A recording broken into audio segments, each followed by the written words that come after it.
las cátedras de canino, como tienen una mayor cantidad de horas a nivel semanal, también se ponderan en mayor porcentaje, así que tengan, digamos, mucho cuidado con la parte de caninos al momento, digamos, de enfrentar las evaluaciones. Fechas específicas de nuestros controles y nuestras cátedras, espero ya para la próxima semana, chicos, pero lamentablemente de momento nada. Chicos, no sé si tienen alguna consulta, duda, reclamo, aviso de utilidad pública o cualquier tipo de comentario que necesiten hacer de manera previa a comenzar la clase de hoy. Por acá nada al menos, profe, todo bien. Perfecto, entonces chicos, vamos a comenzar sin más. Ya chicos, vamos entonces. Vamos a rematar algunas generalidades que por ahí habíamos comentado, especificando un poco más, ¿ya? Entonces chicos, nosotros en la clase anterior ya vimos, ¿cierto?, que en términos bastante sencillos, nuestro equipamiento para la obtención de imágenes radiológicas, ¿cierto?, tenemos un sistema digital directo, ¿cierto?, donde tenemos entonces un equipo de rayos que es la fuente de radiación que vamos a tener, que ustedes ya habrán estudiado, ¿cierto?, el choque de electrones, la velocidad de estos mismos, cómo se genera la radiación, etcétera, etcétera. Por otra parte, entonces, tenemos un chasis, que es una estructura estimulable de radiación o fotoestimulable, que va a tener entonces, digamos, la capacidad de interpretar distintas intensidades de estimulación para formar entonces una imagen radiográfica. Entonces, chicos, de radiación hoy día ustedes tienen, digamos, el contenido fresquito súper bien. No vamos a hablar, digamos, de lo que es la radiación misma. Ya hablamos, ¿cierto?, nosotros de lo que tiene relación con la capacidad de penetrar la materia, como también su contraparte, ¿cierto?, de que la materia tiene esta capacidad de absorber radiación, y que por ahí también un poquito vamos a comentar que esta capacidad de absorber y, digamos, ir almacenando radiación, en parte significa un riesgo para nosotros, no para nuestros pacientes que tienen una exposición, digamos, aislada, sino que somos nosotros los que estamos en riesgo por estar constantemente trabajando con radiación. El que viajen, chicos, en línea recta es un elemento súper importante, porque esto entonces va a significar que siempre, digamos, la parte frontal de nuestro equipo tiene que estar tirando un rayo que pegue completamente perpendicular a la superficie del chasis. Por lo que significa que si no posicionamos absolutamente de frente nuestro equipo de rayos con el chasis, la obtención de la imagen puede ser no diagnóstica o alterar las dimensiones de lo que queremos ver y por lo tanto ignorar problemas o también, ¿por qué no?, generarlos donde no los hay. Recordemos también lo que son los artefactos, algunas cositas que por ahí comentamos, ¿cierto?, en la clase anterior. Que generen daño biológico, lo más probable es que ya lo hayan comentado en su clase, ¿ya? Por su parte, el chasis, entonces, chicos, ya deben saber que es una placa, digamos, puede ser de fósforo u otros elementos, pero sí sabemos que es estimulable, fotoestimulable o sensible, digamos, a la radiación. Este chasis, chicos, entonces, como comentábamos en la clase anterior, tiene, digamos, la capacidad de, no interpretación, sino que de lectura, de las intensidades de estimulación en los distintos sectores. Entonces nosotros, a ver si, digamos, recordamos lo de la clase anterior, podíamos tener lugares con mayor estimulación o menor estimulación, ¿cierto? Donde los sectores con mayor estimulación es donde no había nada, y donde había menos estimulación era porque teníamos un miembro, ¿cierto?, por delante que absorbía la radiación, ¿cierto? Entonces, si nosotros teníamos un lugar donde la radiación golpeaba directamente, ¿qué color obteníamos, chicos, en la imagen radiográfica? Negro. Color negro, perfecto, doctor. Y en términos técnicos, ¿cómo se llama que aparezca de color negro? ¿Gama radiolúcido? Radio lúcido, perfecto, doctor, excelente. Por lo tanto, cuando nosotros teníamos las zonas donde teníamos el miembro o la región topográfica a estudiar, ¿ya? En esos lugares, digamos, llegaba menos radiación, ¿cierto? Porque gran parte de esa radiación quedaba en el miembro o el sector a evaluar. Por lo tanto, ahí teníamos un color blanco, ¿cierto?, que se denominaba técnicamente como Radio opaco.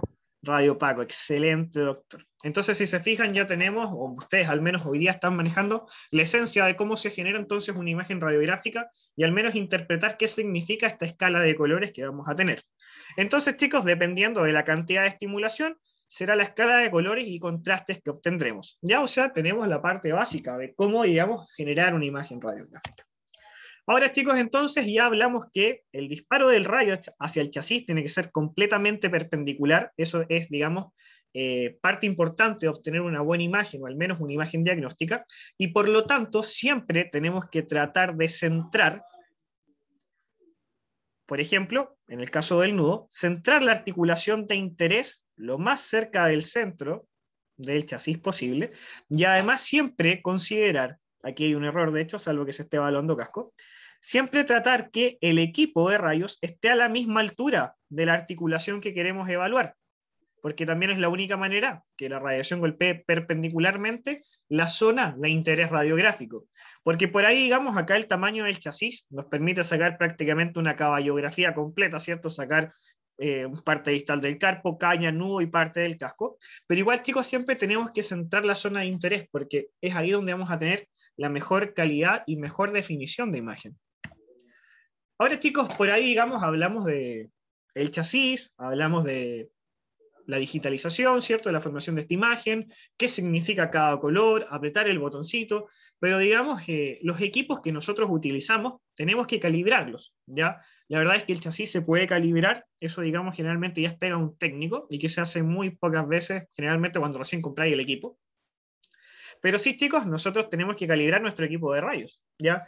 Porque comprenderán, chicos, que no es lo mismo tomar una radiografía a la mano de un elefante que a la mano de un perro o a la mano de un caballo, porque claramente son tamaños, dimensiones y por ende también densidades distintas. Entonces ahora la pregunta es, ok, pero ¿qué es lo que nosotros tenemos que calibrar en nuestro equipo? Lo primero, chicos, que tenemos que ver es el miliamperaje, que tiene relación entonces con la cantidad de electrones que chocan dentro del equipo. La verdad es que saber qué es la cantidad de electrones a mí no me importa mucho, pero sí que me importa saber que esta cantidad de electrones tiene estricta relación con el contraste que vemos en la imagen. Por su parte, chicos, también tenemos el kilovoltaje, que tiene relación con la velocidad a la que chocan los electrones y, lo más importante, tiene relación con la capacidad de penetración de la radiación que nosotros estamos generando. Por lo tanto, en términos burdos pero fácil de entender, para sacar, digamos, radiografías a un elefante, ocupo un kilovoltaje claramente mayor en el que ocupo para un caballo. O en un caballo claramente ocupo un mayor kilovoltaje que, digamos, cuando trabajamos con caninos, que son huesos considerablemente más pequeños y claramente también de una menor densidad. Entonces, capacidad de penetración, ojo. Ya, además que vamos a ver que la repercusión de un adecuado kilovoltaje tiene relación entonces con la escala de colores que nosotros vamos a obtener en nuestra imagen radiográfica. Y en otro punto también, chicos, tenemos el tiempo de exposición, que tiene estrecha relación con cómo se definen nuestras imágenes. Por ejemplo, súper importante cuando nosotros queremos estudiar el contorno de algo, porque por ahí, digamos, vamos a hablar en algún momento de las displasias, que es un cambio en la arquitectura normal del hueso, ¿ya? Podemos hablar de una displasia de un proceso espinoso, la displasia, por ejemplo, por ahí de un borde, un margen articular, ¿ya? Y claramente ahí nos va a interesar mucho saber si esto está bien delimitado, bien circunscrito, ¿ya? O está bastante irregular, por lo cual la definición de las imágenes, chicos, se torna muy, muy importante. Está además mencionar la importancia de la escala de colores y del contraste, claro. Y el tema de la distancia, chicos, también tiene mucha influencia, ¿ya? Sin embargo, hoy día, chicos, vamos a ver que los equipos con los que trabajamos, claramente no los dinosaurios que antes, digamos, teníamos para sacar, bueno, yo no alcancé a usar esos equipos tan viejos, tenemos equipos bastante automáticos, ya, o sea, prácticamente totalmente automáticos, que en cuanto a la distancia, la verdad, ni siquiera nos preocupamos, pero sí tenemos que saber que alterar las distancias puede alterar también las dimensiones de las imágenes que nosotros trabajamos. Ahora, una de las ventajas que tenemos hoy, chicos, es que hoy día los conceptos de miliamperaje y los conceptos de tiempo de exposición ya no se trabajan por separado, porque hoy día nosotros, en los equipos que trabajamos, tenemos el concepto MAS, que es miliamper por segundo. ¿Qué es lo importante de esto, chicos? Saber que entre el tiempo de exposición y el miliamperaje son valores inversamente proporcionales, vale decir, si yo aumento el miliamperaje, tengo que bajar el tiempo de exposición y viceversa. Pero hoy día, digamos, no tenemos que hacer un cálculo específico para cada uno, ¿ya? Porque hoy día los equipos que nosotros trabajamos tienen, digamos, dos valores a calibrar previo al disparo. El kilovoltaje, entonces, que tiene relación con la potencia, ¿cierto? La capacidad de penetración de la radiación que nosotros generamos. Y por su parte acá el MAS, miliamper segundo, donde entonces el cálculo es automático, favoreciendo, ¿cierto? Y facilitando mucho más nuestro trabajo. ¿Ya? Ahora el tema es, ¿cómo yo puedo calcular, chicos, qué kilovoltaje usar y qué miliamperaje usar? ¿Alguien lo sabe? ¿A alguien se le ocurre?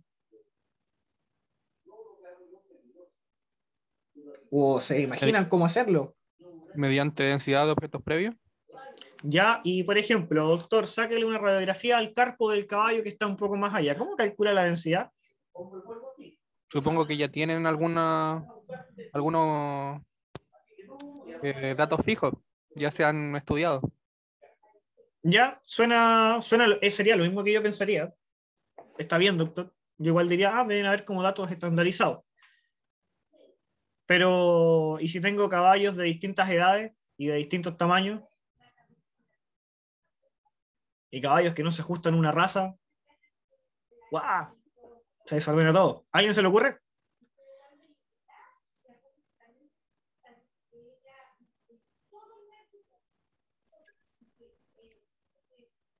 ¿O alguien ha visto alguna vez así como un veterinario con papel y lápiz calculando alguna fórmula como para establecer el kilovoltaje y el miliamper segundo?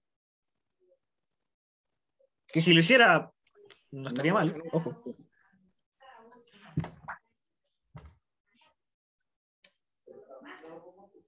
La verdad, chicos, es que el tema de calcular el kilovoltaje y el miliamper segundo es solamente un tema de práctica, un tema de experiencias y un tema de, así como en farmacología se habla dosis-efecto, acá es como configuración-efecto, ¿ya?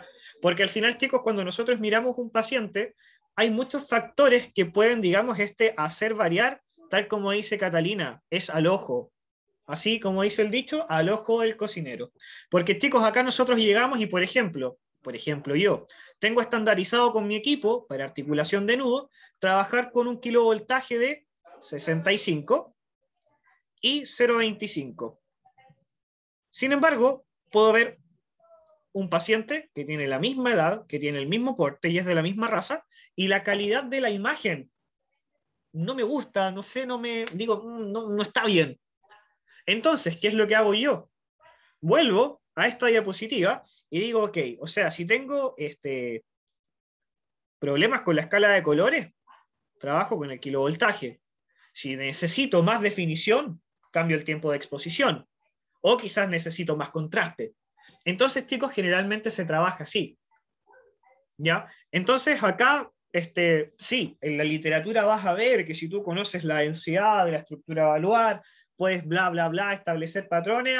Chicos, acá, yo creo que la parte nutritiva de tener una clase no se trata de contar lo que dicen los libros, porque ustedes donde quieran los tienen, sino que se trata de contar experiencias y de cómo se trabaja y cómo es la realidad que ustedes van a afrontar en 5 o 7 meses más.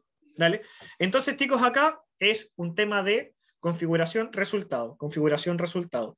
Y ojo, que también muchas veces, dependiendo del caso clínico que ustedes tengan, tienen que tomar una vista radiográfica, pero con distintas configuraciones. ¿Ya? Voy a ver si en el break puedo colocar la imagen y se las muestro. Por ejemplo, yo ayer en la noche tuve que ir a tomar unas radiografías de tarso por un caballo que había tenido un trauma y tenía un aumento de volumen considerable. O sea, era lógico que el caso era ir y tomar las placas de tarso. Y por el aspecto medial del talo apareció un fragmento muy, muy, muy, muy pequeño. Entonces tenía la duda de, ok, o sea, ¿esto es un fragmento óseo o es solamente un tejido muy inflamado que alcanza a aparecer, digamos, con la radiación? Por lo tanto, ¿qué tuve que hacer? Tomar la misma vista radiográfica 3 veces, pero con 3 configuraciones distintas. Y con eso pude corroborar y con total confianza decirle al dueño, mira, ¿sabes qué? Tu caballo tiene un pequeño fragmento óseo, de buen pronóstico, porque está lejos de la tróclea del talo, bla, bla, bla, bla, bla. ¿Se fijan? Entonces, chicos, acá no piensen, aunque existan, que van a tener que andar calculando o haciendo, digamos, cálculos matemáticos para determinar. No, chicos, para nada. Ahora, también hay otro gran tema, la conexión a la red eléctrica. Por ejemplo, a mí me ha pasado muchas veces que te toca trabajar en terreno y las fuentes de electricidad son malísimas. Por ejemplo, me acuerdo, fui a trabajar en un sector que se llamaba Cuncumen, donde, digamos, el tipo, sus instalaciones estaban muy lejos, digamos, de donde estaba el tendido eléctrico, y su sistema de administración de luz era con paneles solares. Y, o sea, les cuento, yo una radiografía que generalmente saco con 65 de kilovoltaje, la saqué prácticamente con 80, y aún así no logré tener una buena calidad de imagen. O de repente pasa mucho que la conexión de la electricidad de las pesebre sale como una conexión, comillas, muy casera, desde la casa, un cable muy delgado que recorre muchos metros. Entonces, también la calidad, digamos, de la conexión a la red eléctrica afecta mucho. Entonces, cuando tú haces un cálculo o estás, digamos, en condiciones de un libro donde se describe todo bien bonito, la verdad es que para las situaciones reales en terreno no aplica.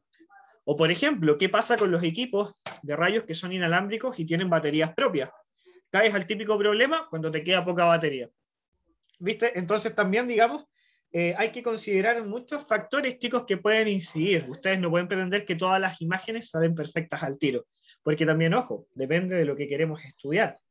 Si queremos de repente estudiar más un espacio articular que un borde óseo, también podemos cambiar la configuración de nuestro equipo, ¿vale? Profe, para el tema de la electricidad, no es recomendable usar una fuente de poder entre los dos, entre la electricidad directa y Lo que el pasa es que aparato. la fuente de poder, según entiendo, no te asegura una cantidad de energía, solamente te estudia cómo está la conexión a la red eléctrica. O sea, básicamente podréis decir, mira, ¿sabéis qué? Con esta conexión no la puedo sacar. Entonces ahí tenéis dos opciones, o la así o no. Ahora, por ejemplo, yo igual tengo precaución porque los equipos no son baratos. Entonces, si tú veis que la conexión a la red eléctrica es malísima, no sacáis las radiografías. O sea, no, porque cualquier alteración, digamos, que la fuente de electricidad pueda subir o bajar la intensidad, podéis quemar los equipos. Entonces no es ningún chiste, sobre todo el disparador. El digitalizador no hay problema porque es un equipo de poco consumo, va conectado al computador, pero este equipo, digamos, es re sensible, entonces hay que tener cuidado con la conexión a la red eléctrica. Es un tema, doctor. Ahora, no sé, tendréis que andar con un generador atrás de la camioneta, no sé, ¿ya? Pero son, digamos, chicos, cosas a evaluar, ¿ya? Porque de repente en la teoría es todo práctico, todo fácil, todo bonito, pero de repente estando en terreno las cosas se complican. O de repente tenéis que tirar un alargador muy extenso de muchos metros para poder llegar a la zona de trabajo, también de repente te puede afectar. Entonces también, ojalá tener una buena estación de trabajo es importante. Yo tengo la suerte de tener clientes, digamos, de mucho tiempo, con los que llevo mucho tiempo trabajando, y con ellos siempre estamos como potenciando el desarrollar infraestructura que facilite el trabajo. Por ejemplo, zonas planas para ver los caballos trotar, bretes para el tema de reproducción. Yo casi no veo reproducción, pero los otros colegas que van a los criaderos tienen que tener adecuaciones para trabajar tranquilo, tener, digamos, fuentes de electricidad en estos lugares, digamos, precisos para tomar ecografías o radiografías. Se fijan, entonces también es parte de nosotros como veterinarios educar en el cómo tener los pacientes, pero el también cómo diseñar la infraestructura para que nosotros podamos trabajar, chicos, porque al final eso favorece en hacer un trabajo mejor, más eficiente y más rápido. Chicos, de momento, ¿alguna duda? ¿Todo bien? ¿Cómo vamos?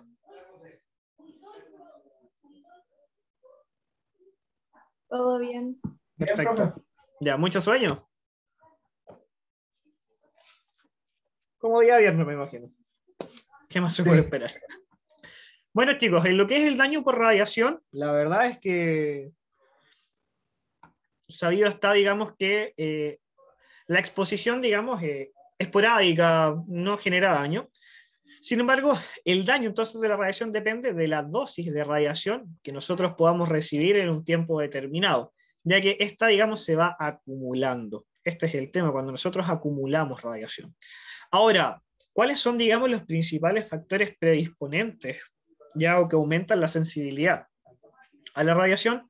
Básicamente, como cualquier problemática, las patologías preexistentes, pero lo que sí es determinante, o sea, absolutamente determinante en cómo afecta la radiación, es la actividad mitótica o la velocidad de división celular. ¿Ya? Por eso es que, digamos, hoy día las personas que estrictamente no pueden estar cerca de una fuente de radiación son las mujeres embarazadas, ¿ya? Porque tenemos que entender que el feto tiene una alta tasa de división celular, por lo tanto, es, digamos, el tipo de tejido o el tipo de persona más sensible a la radiación. Entonces acá la radiosensibilidad de los tejidos, fíjense que tiene estrecha relación con la capacidad o velocidad de división celular, siendo entonces el tejido embrionario el tejido que presenta mayor sensibilidad a la radiación, ¿ya? Y otros tejidos de división más lenta como el hueso y el músculo, claramente son los menos sensibles, ¿ya? En cuanto a la protección, chicos, yo creo que por ahí nosotros comentamos algo la semana pasada, que digamos en lo que respecta a humanos y caninos existen muchas trabas, no es como digamos llegar y decir, mira, sabéis que voy a instalar acá una sala para tomar radiografías. Yo me imagino, digamos, que, profe, las mujeres en edad fértil y las personas con problemas a la tiroides recaen en los riesgos. Doctora, mira, la tiroides, digamos, como glándula en sí, es muy sensible a la radiación, por eso para mí más importante que el delantal plomado, el protector tiroideo es lo más importante, ¿ya? Ahora, como concepto global, doctora, cualquier enfermedad preexistente siempre va a aumentar la sensibilidad o te hace más susceptible a el daño por radiación. El tema de las mujeres, doctora, te voy a ser franco, no lo recuerdo, pero recuerdo, por ahí creo, que había, digamos, algún sexo, no recuerdo cuál, que era más sensible a la radiación. En este momento no lo recuerdo, doctora, prefiero omitirlo y no mentirte, pero sí, digamos, el tema de la tiroides son personajes más sensibles, de todas maneras. Entonces, chicos, el tema de la construcción no lo vamos a abordar, porque eso queda para la parte caninos, me imagino que se lo mencionarán en su parte, digamos, que existen muchas reglamentaciones en cuanto a la infraestructura periférica a la sala que se trabaja, y también hay ciertos tipos de instituciones que tienen que estar a una distancia mínima, que no recuerdo cuáles son, ¿ya? Pero, en fin. Chicos, la protección personal es un tema, no solo en la radiación. Yo creo que nosotros tenemos un trabajo súper bonito, súper entretenido, pero que estamos, digamos, en un constante riesgo, ¿ya? La radiación es uno de tantos, ¿ya? Pero el trabajo con pacientes, independiente que sean pacientes de 2 kilos o pacientes de 500 kilos, los riesgos son distintos, pero los riesgos están, ¿ya? Ahora, chicos, la protección personal yo creo que no va solo en protegerse de una patada, protegerse de una mordida, sino que muchas veces va también en cómo es el zapato que nosotros ocupamos, cómo nos agachamos. Hay muchos factores, chicos, a considerar, que uno cuando está como recién salido o por salir los considera un poquito burdos o estúpidos, pero yo hoy día con 28 años y casi 5 años de ejercicio de la profesión, ya casi me ando sintiendo como viejo, porque ya, por ejemplo, el hacer muchas pruebas de flexión forzada en el día, el trabajar con caballos un poquito, digamos, complicado, te va dejando secuelas ya incluso, ya problemas de espalda, entre otros. Entonces, chicos, la idea es que desde el día 1 que ustedes comiencen a trabajar, siempre estén tomando algunos resguardos, porque nuestra carrera es larga. O sea, nosotros generalmente nos proyectamos a trabajar una gran cantidad de años, porque a medida que vamos trabajando más, nos vamos perfeccionando, vamos entrando en ciertas áreas, desarrollamos especialidades. Entonces, nuestra proyección laboral es súper larga y en un constante crecimiento. Entonces, chicos, independiente de cómo se promueva la protección a la radiación, cuídense, chicos, ustedes, que les nazca desde el día 1. No esperen andar así como todos doblados, todos cagados, ¿cachai? Para recién empezar a preocuparse. Yo, de hecho, ya estoy sintiendo como las repercusiones de la pega, o sea, casi 5 años de lunes a lunes, sin vacaciones, de repente sobreexigiéndote en horarios que son bastante extenuantes, pasa la cuenta mucho antes de lo que uno cree. Ahora, chicos, en cuanto a la protección, elementos importantes para mí, para mi criterio: protector tiroideo, para mí, digamos, algo fundamental. Por último, si te incomoda mucho trabajar solo con protector y no con delantal, para mi criterio. El dosímetro, chicos, es una herramienta que también nos ayuda a estudiar qué tanto nos estamos cuidando y también a dar un paso al costado de manera parcial cuando sea necesario. Ya nosotros con el dosímetro podemos llegar a percibir o aproximar cuánta radiación tenemos almacenada, y por ende también en algunos casos determinar si es necesario durante algún tiempo no trabajar más cerca de la radiación. ¿Vale? Ahora, chicos, en términos genéricos, acá la protección depende solamente de elementos plomados. Hablemos guantes, el típico delantal y el típico protector tiroideo, ¿ya?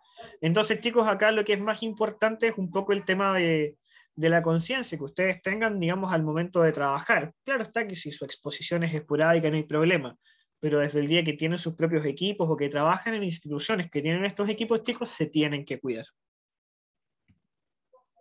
Yo les comenté que siempre, absolutamente siempre, siempre aparezco en situaciones haciendo lo que no hay que hacer.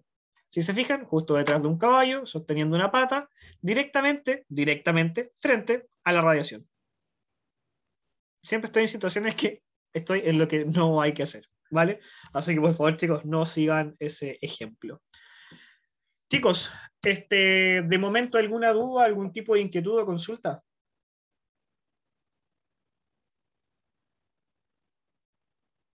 Yo no, profe, por ahora no. Profe, yo Ok. tenía una consulta, pero más que nada técnica. Dígame. ¿Qué diferencia había entre un aparato de rayos y uno de densitometría ósea? No sé si sabe o... ¿Me preguntaste la diferencia entre un equipo de rayos? y uno de densitometría ósea. Desconozco la densitometría ósea, doctor. Ya, profe. Es que creo que ese equipo se parece más, digamos, a lo que por ahí se trabaja como el arcoseo, ¿no? Es como más que nada para medir la densidad del hueso, pero creo que el de rayos también lo hace. Pero, Lo desconozco, doctor. ¿Sabéis por qué? Porque no es un ejercicio que se haga en caballos. ya. Me pilláis así, ¿para qué te voy a mentir? Mira, ¿sabéis que lo voy a estudiar? Vamos a estudiar, vamos a anotarlo acá. Oye, doctor, ¿y qué finalidad tiene estudiar la densidad ósea? ¿Qué repercusión tiene o en qué patologías, digamos, es importante estudiarlo? Cáncer a los huesos más que nada. Ah, neoplasias óseas. Sí. ¿Ya? Pero así como para detección temprana o para qué? No, más que nada en todo sentido. ¿Ya? El tema, doctor, es que las neoplasias en equino son, en términos de casuística, súper bajos. O sea, encontrar un caballo con una neoplasia es como, no sé, casi como ganarse un juego de azar. Es súper extraño. De las neoplasias que se ven en equino, de las pocas y casi nada que hay, sobre el 90% son benignas, salvo un pequeño porcentaje de melanomas que se dan solo en caballos de color blanco y en caballos de edad muy avanzada. Un pequeño porcentaje de eso puede llegar, digamos, a generar metástasis. Entonces, la verdad es que el estudio de neoplasias, doctor, en equino, es como muy nada. O sea, oncólogos de caballos no vaya a encontrar. ¿Te fijáis? Entonces, probablemente por eso para mí es un concepto y una técnica completamente desconocida. Entonces, digamos, no veo la utilidad, digamos, en la parte equino de hacer densitometría ósea. No sé. Ahora, interesante. Bueno saberlo para el tema de neoplasias óseas. Buenísimo. ¿Algún otro uso que ubiquís, doctor? Aparte de, digamos, Os- el estudio de neoplasia. Osteoporosis, es como lo típico. Osteoporosis, perfecto. Ya, si no me equivoco, la osteoporosis se da mucho en personas de edad avanzada. ¿Los perros les da osteoporosis o no? Y para mí los perros son todos marcianos. Osteogénesis imperfectas. Ya. Buenísima. ¿Sabéis qué vamos a averiguar al respecto, doctor? A lo mejor vamos a tener que hacer hasta una clase al respecto. Qué buen tema. Qué buen tema. Se agradece. Chicos, ¿alguien más alguna intervención al respecto del tema que estamos hablando o alguna duda, algo?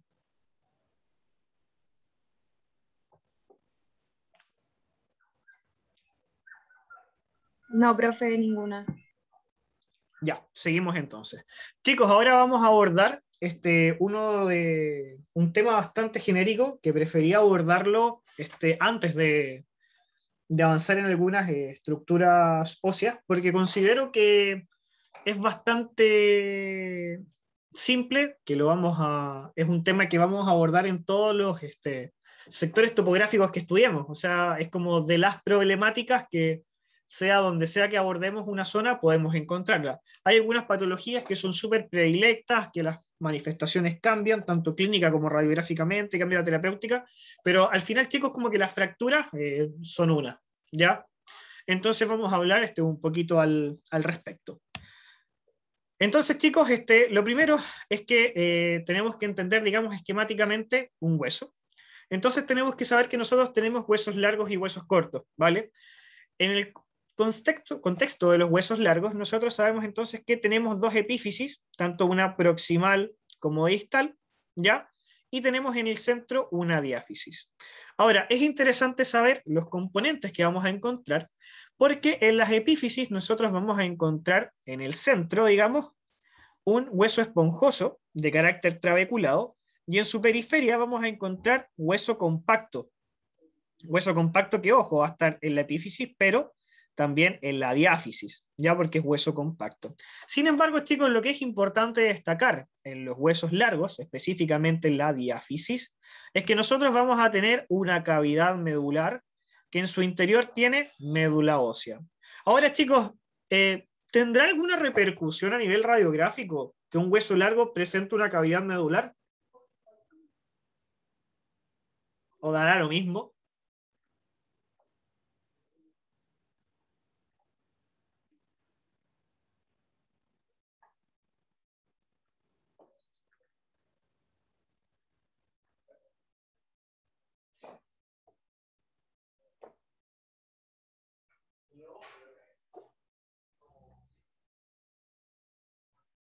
No da lo mismo ¿Cómo crees tú que repercute, doctor?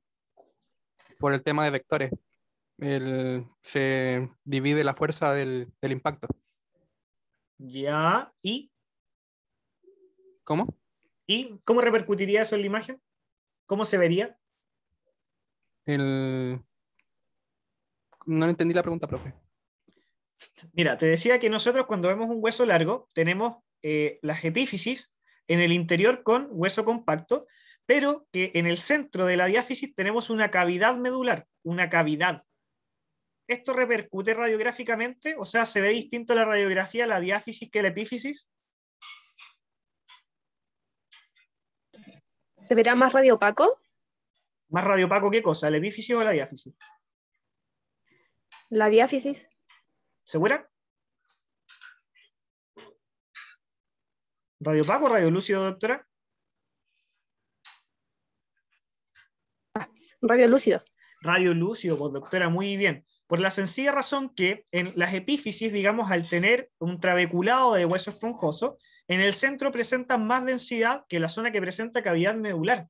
Entonces, chicos, ¿por qué es importante recordar esto? ¿Por qué repasar este esquema que vieron en primera o segunda clase de anatomía 1? Porque es re importante entonces saber que yo tengo que esperar ser capaz de diferenciar una zona más radiolúcida en el centro de la diáfisis de los huesos largos, ¿ya? Permitiendo a mí estudiar también la capa de hueso compacto, pudiendo ver una zona entonces de hueso compacto que claramente es más radiopaca y una ligera radiolucidez en el centro de la diáfisis. Porque, ojo, por ahí cuando veamos la región de la caña, vamos a estudiar una enfermedad muy típica en caballos de carrera, que es la cañera, que es una inflamación del hueso compacto en la diáfisis de los metacarpos y en menos porcentaje de presentación en los metatarsos. Entonces nosotros vamos a poder apreciar en muchas ocasiones, incluso visualizar un engrosamiento de este hueso compacto en la periferia y una reducción de esta zona radiolúcida, que corresponde entonces a donde nosotros encontramos la cavidad medular. ¿Se va entendiendo, chicos, o no?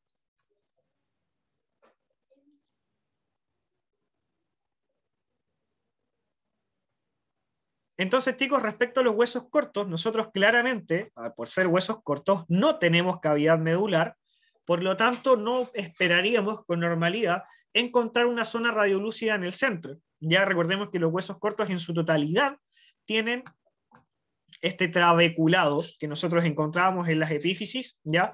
De los huesos largos. ¿Ya? Los conceptos de periosteo y endosteo, que son tejidos de recubrimiento de los distintos aspectos del hueso, claramente no tienen repercusión radiográfica, porque básicamente, digamos, estos tejidos son solo abordables desde el punto de vista histológico. ¿Ya? El cartílago articular, como es cartílago, ¿es visible o no la radiografía? Otra pregunta, ¿puedo estudiar el cartílago articular en una radiografía? Son dos preguntas Sí puede, completamente distintas. pero Doctor, por favor, lo escucho. tiene que ponerle un... ay, ¿cómo se llama? Mm, tiene que al menos inyectarle algún Medio- agente que le dé un poco más de lucidez. O ¿Un sea, medio de de contraste? un medio contraste, un poco más de Sí, opacidad. sí, es una opción, pero también nosotros tenemos que pensar que el cartílago articular no lo vemos, pero sí podemos estudiarlo. Como dice el doctor, tenemos una opción un tanto más elaborada, ¿cierto? Que es meter un medio de contraste intraarticular, lo cual de repente por ahí puede ser un poquito peligroso. Los abordajes intraarticulares yo los dejo solo para cuando es, digamos, estrictamente necesario. Pero sí nosotros podemos ver el espacio entre dos huesos subcondrales adyacentes. Y en base a eso podemos interpretar cómo se encuentra el cartílago articular, en base a lo que nosotros, comillas, denominamos espacio articular, que en realidad no es un espacio, es la presencia de el cartílago articular. Entonces hay dos cosas, no podemos verlo, pero sí podemos estudiarlo, que son dos palabras completamente distintas y conceptos chicos que por ahí no pueden confundir en una instancia evaluativa, ¿vale? Entonces, chicos, las fracturas, como cualquier elemento que nosotros estudiamos en medicina, tenemos infinidad interminable de clasificaciones. Ahora, nosotros podemos clasificar las fracturas según las partes del hueso que están comprometidas. ¿Ya? Hablemos de epífisis, diáfisis, superficies articulares, líneas de crecimiento, etc. Que al respecto, vuelvo, ahora que dije cartílago de crecimiento.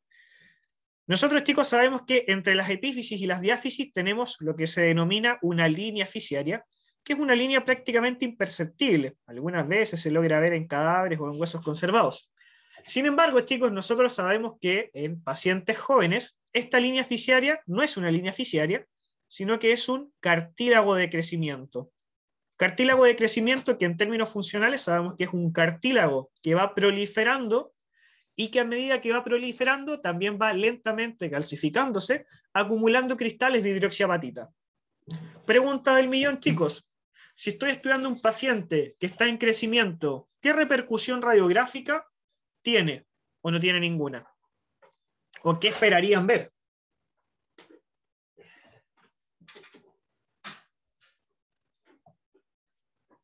¿Se verá el hueso igual que en un paciente adulto?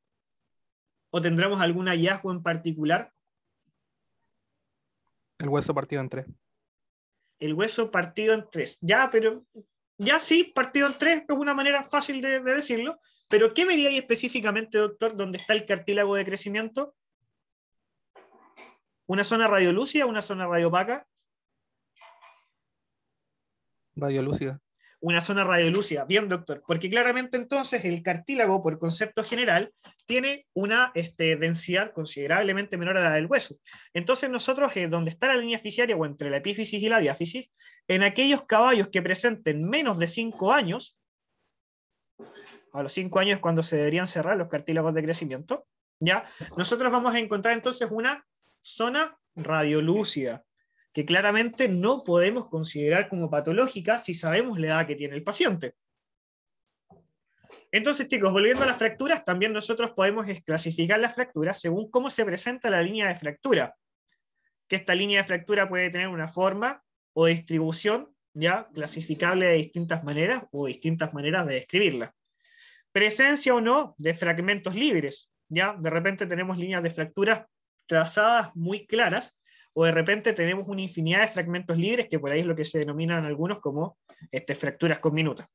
Y otros, chicos, elemento muy importante a considerar y que en su momento discutiremos por qué repercute de manera muy potente en un caballo, es que si las fracturas comprometen o no las superficies articulares. Ahora, ¿cuál es la idea, chicos, de nosotros hacer este ejercicio al evaluar una fractura? De partida, establecer un pronóstico, que generalmente, después del diagnóstico, o incluso antes que el diagnóstico, es lo que más le importa a los propietarios. Porque tú al propietario le podéis vomitar un diagnóstico súper raro, que no va a entender nada de la anatomía que tú le vas a decir, pero sí le interesa el pronóstico, o sea, ya, pero ¿ahora qué pasa? En el caso, chicos, que nosotros trabajamos con animales de deporte, nosotros trabajamos con dos pronósticos completamente distintos y que no necesariamente tienen que estar relacionados, donde tenemos un pronóstico de vida y también tenemos un pronóstico deportivo. El pronóstico de vida siempre va a ir asociado, digamos, a la calidad de vida que va a tener el caballo post tratamiento de la fractura, o directamente si es que el paciente no es compatible con la vida debido a la fractura que tenga, se considera cierto también la opción de eutanasia. Pronóstico deportivo, tenemos a considerar que un paciente puede o no seguir compitiendo, y si es que puede seguir compitiendo, ¿a qué nivel puede seguir compitiendo? Por ejemplo, se da mucho en caballos de salto, ahí digamos el tema del nivel es más claro, porque los caballos de salto, su nivel competitivo se divide en la altura a la que compiten en los saltos. Entonces de repente hay caballos que trabajan a una altura X y que después de una lesión y su tratamiento se recomienda que bajen de categoría y salten hasta tal distancia. Doy ese ejemplo porque es el más fácil de graficar al nivel al que se puede competir. Claramente, chicos, también parte importante de clasificar una fractura o estudiarla es ver las alternativas terapéuticas, que generalmente se habla de dos tipos, donde están las conservadoras y también las quirúrgicas. En cada una de ellas tenemos infinidad de ejemplos, o sea, en las conservadoras tenemos yeso, férulas, vendajes con soportes, prótesis de fierro para, digamos, dar sostén o protección, y en las terapéuticas tenemos todas las que se les puedan ocurrir. Artroscopías, tenemos colocar prótesis externas o internas, placas, pernos, inyecciones intraquísticas. Chicos, indeterminadas, ya, o sea, ya estaríamos entrando como a clases de cirugía, ¿ya? Y claramente, chicos, también algo que a ustedes les suele complicar un poquito, que es el tema de describir una lesión desde el punto de vista radiográfico. Entonces, chicos, acá dentro de las clasificaciones, la clasificación Salter-Harris es una de las más comunes, que es una clasificación que aplica para fracturas en huesos largos, que básicamente, digamos, lo que hace es clasificar las fracturas dependiendo de qué partes del hueso se ven comprometidas en la fractura. Por ejemplo, un tipo que afecta solamente la línea fiscaria, o línea fiscaria y diáfisis, o en su defecto, epífisis y línea fiscaria, o, ¿por qué no?, diáfisis, línea fiscaria y epífisis, o un tipo de fractura que es bastante extraño de ver, al menos en caballos, que es cuando entonces existe una compresión sobre la línea fiscaria o específicamente el cartílago de crecimiento. ¿Ya? Insisto, este es uno de los tantos tipos de clasificaciones que nosotros podemos encontrar. Un tipo de fractura que nosotros vemos mucho en la parte de equino son las fracturas por avulsión. ¿A alguien le suena el concepto de fractura por avulsión? ¿Lo ha escuchado por No. ahí? ¿Nada, doctora? Chicos, les comento, una fractura por avulsión es un tipo de fractura que se encuentra en puntos de origen o inserción de tejidos blandos, ya sea ligamentos o tendones, que se origina por un alto estrés de estas estructuras o un daño óseo justo en el punto de inserción. Entonces, ¿qué es lo que ocurre acá? Si se fijan, chicos, en la imagen de la derecha, ya tranquilos en todo caso con la anatomía, tercera falange lo vamos a ver la próxima semana. Acá en la tercera falange nosotros tenemos esta estructura que acabo de delimitar con rojo, que corresponde al proceso extensor de la tercera falange. El tema es, chicos, que justo en ese proceso extensor tenemos la inserción del tendón del músculo extensor digital común. Chicos, acá digamos me da lo mismo las ideas que lancen, me gustan esas primeras sensaciones. ¿Cómo evalúan ustedes esta fractura en cuanto a pronóstico, opciones terapéuticas? ¿Qué opinan? ¿Cuáles son sus sensaciones? Independiente que no sepan ni huevo de caballo, ni de anatomía, da lo mismo. Sensaciones, impresiones. Que es mala, ¿Por qué, doctor? porque el caballo es un animal enérgico que no se va a quedar todo el día sentado ¿Ya? y es una parte del cuerpo donde siempre va a aplicar fuerza, tanto para ¿Ya? pisar, para caminar, para trotar. ¿Ya? El tema de los reposos, doctor, es manejable. Es manejable. Sí, hay pacientes complicados, pero no son la mayoría. La mayoría de los caballos, la verdad es que la mantención de los reposos se consigue bastante bien en pesebrera. Más allá de los temas conductuales, doctor, piensa, digamos, en la anatomía, opciones quirúrgicas, la fisiopatología que se desencadena acá, dónde se está ubicando digamos, proceso extensor, según lo que ustedes ven acá. ¿Tiene buen pronóstico, mal pronóstico? O la recuperación. Una recuperación fácil, difícil, corta, larga, ¿necesita o no necesita cirugía? O se los pregunto de otra manera. Si ustedes dejan este caballo con reposo absoluto, esta zona radiolúcida que se ve acá, que es el espacio entre el fragmento desplazado y el hueso de origen, ¿se termina rellenando de hueso y ya no hay fractura? ¿Qué creen ustedes? Supongamos que le dicen a este caballo, mira, ¿sabéis que le vamos a poner un vendaje para que no flecte la mano y lo vamos a dejar en pesebrera 4 meses? ¿Qué creen ustedes que va a pasar? ¿Se elimina esa zona radiolúcida o no?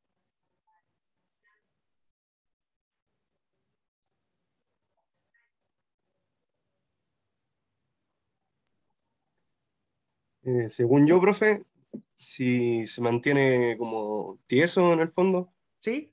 la calcificación que se va generando al final igual generaría como más problemas en el fondo.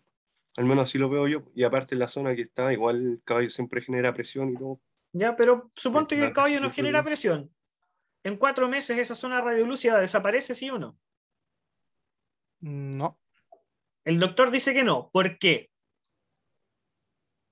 Igual depende de la edad del caballo, pero no hay una unión de las células para que se activen. Eso, Es como cuando, eso. es como cuando uno Cierra una hace herida. raspado, sí, raspado de piel en una herida para cerrarla, para que se active la célula. Ya. ¿Y por qué tú crees que este fragmento está tan lejos del punto de origen? Porque el que se movió fue el fragmento grande, no fue el pequeño. No, el fragmento Como, grande está donde mismo. La tercera falange está bien. mm, ¿Cuál no es sé, el no sé. concepto de avulsión? Y el tendón que está acá no tiene ninguna culpa, ¿Se formó una bursa? ¿no? Chicos, ¿qué es lo que ocurre y por qué la fractura por avulsión es tan compleja? Porque como la fractura por avulsión es una fractura por tracción, porque acá el tendón traccionó una zona estresada o traccionó una zona débil o una excesiva tracción, este tendón sigue estando insertado en este fragmento óseo. Y el tendón, al ser parte de un músculo, tiene una tensión natural constante. Los músculos siempre tienen tono muscular.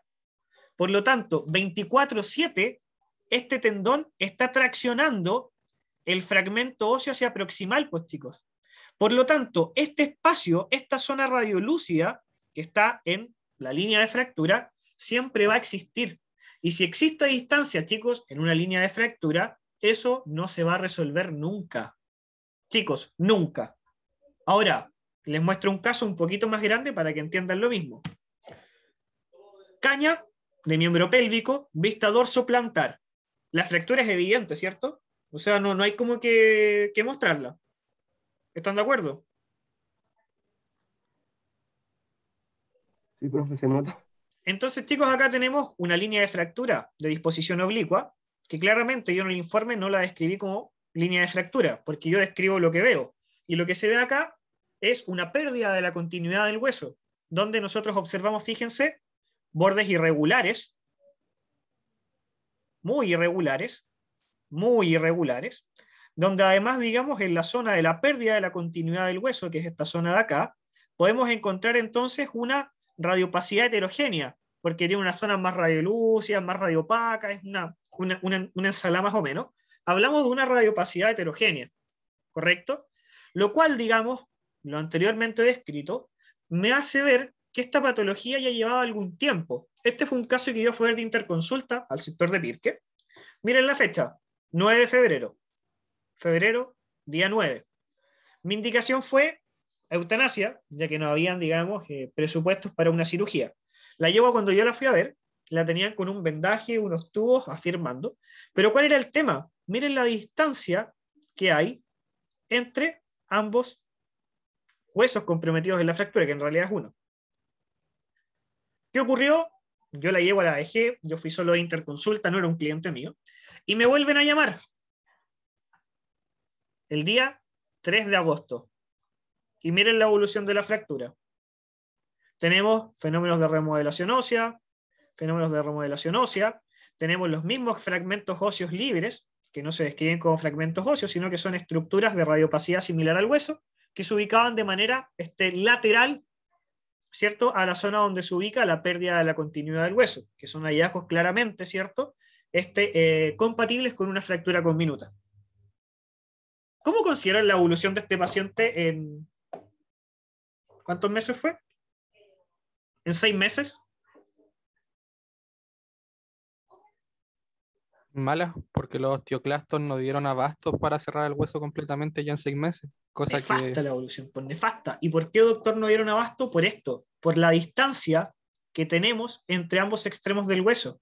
Si nosotros no solucionamos y no tenemos un acercamiento, o al menos un contacto, ya es imposible, chicos, que nosotros esperemos tener una recuperación de este paciente. Entonces acá no va de un tema edad, no va asociado a un tema de una patología, sino que va directamente al tema de la distancia. Y que es la misma complicación que existe siempre, chicos, en las fracturas por avulsión. Porque en las fracturas por avulsión, como se fractura un punto de inserción o de origen, ya sea el ligamento o tendón que está insertado acá, va a estar siempre desplazando entonces el fragmento óseo, alejándolo de su zona natural o donde se ubicaba originalmente. Por lo tanto, chicos, esta fractura, solo con reposo, nunca se va a recuperar. ¿Queda claro, chicos, o no? ¿O alguien no está de acuerdo o alguien tiene alguna duda? Profe, ¿y en esos casos es solo quirúrgico? Depende, doctora, a veces ni siquiera quirúrgico. Te explico por qué. En temas de la lógica, ¿cuál es el problema? La distancia entre los dos huesos, ¿cierto? O sea, entre el hueso y el fragmento. ¿Está claro eso, cierto? Entonces, si nosotros pensamos de manera simple, es como, ya, pues, o sea, si el problema es la distancia, bueno, acerquemos esto para acá, pues. ¿Cómo lo podemos acercar? Por ejemplo, no sé, o sea, ideas burdas. Tomamos un clavo o un perno o cualquier tipo, digamos, de anclaje y acercamos este hueso para allá. Pero resulta, doctora, que para poder hacer esas maniobras depende mucho del tamaño de este fragmento. Porque si el fragmento es pequeño, a lo mejor yo al traspasarlo con algún elemento, digamos, de ortopedia, lo voy a fracturar, lo voy a partir en dos, si es que es muy pequeño. ¿Te fijas? Y si pongo algo muy delgado, quizás no va a tener la resistencia suficiente para luchar contra la tensión natural del tendón. Entonces, chicos, las fracturas por abducción son un calentón de cabeza tremendo y son súper complejas. Sobre todo, por ejemplo, cuando tenemos fracturas por abducción en el punto de origen del ligamento suspensor del nudo, que de repente son fragmentos muy pequeños que por su ubicación no son extraíbles por cirugía, aunque sean extraarticulares, y terminan provocando una degeneración del ligamento suspensor del nudo. Y al final la única opción que tenéis es un reposo súper prolongado con un pronóstico muy azaroso. Entonces, chicos, la fractura por abulsión es un tema muy complicado. ¿Ya? Cuando, digamos, son, entre comillas, un poquito más fáciles de resolver, cuando los fragmentos son muy pequeños y por último se extraen, o en su defecto cuando son muy grandes y te da, digamos, la opción de trabajarlos quirúrgicamente. No sé si respondo tu duda, doctora. Sí, profe, gracias. Buenísimo.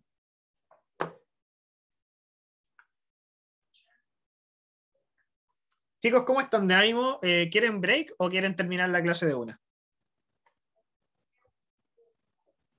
Igual quedan como hartas diapos. A ver, quedan 1, 2, 3, 4, 5, 6, 7, 8. Quedan 8 diapositivas, chicos, que son todas imágenes a estudiar. ¿Qué opinan? ¿Están con ánimo de break o con ánimo de terminar de una? Vamos a un break, profe. Un break, perfecto. Perfecto. Entonces, chicos, nos tomamos unos 10 minutitos y volvemos, ¿les parece? Gracias, profe. Ya, chicos, 10 minutitos y volvemos.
Ya chicos, ¿están por ahí para que rematemos esta clase? Sí, Buenísimo. Sí. ¿Después de esto tienen más clases o ya con esto empieza el fin de semana? con esto Al menos, terminamos. sí, fin de semana para mí. Maravilloso. ¿Quién como ustedes? Pero bueno. Ya chicos, vamos entonces.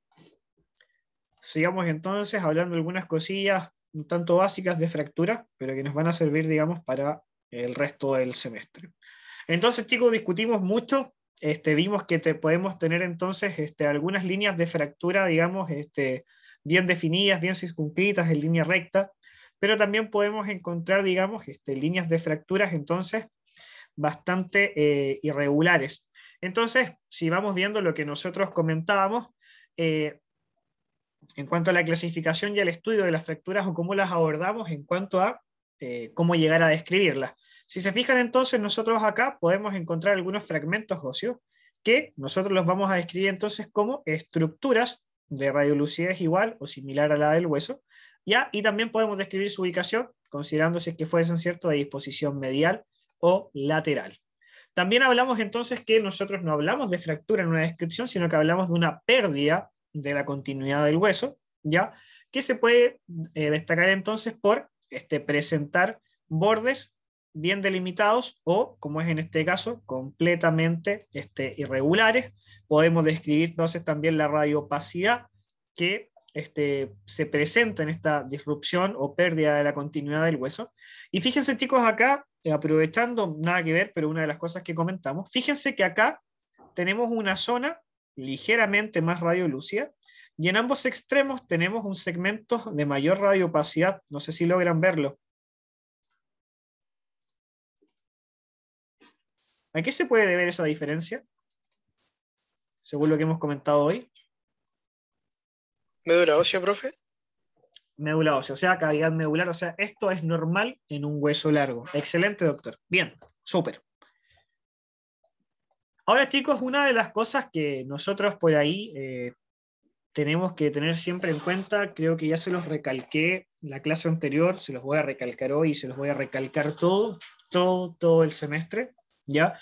Y probablemente también el próximo año cuando estén en clínica, creo que se llama, no se llama clínica, en clínica de caballo, es que chicos, independiente que nosotros tenemos una primera vista radiográfica como esta, siempre, chicos, siempre, aunque crean que el diagnóstico está claro, siempre tomen el estudio radiológico completo. Nunca una o dos vistas. Chicos, examen radiológico completo. Y les explico por qué. ¿Qué tan terrible encuentran esta fractura?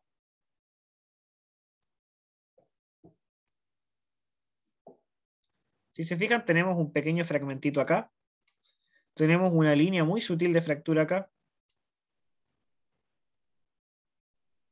A simple vista, ¿cómo la ven?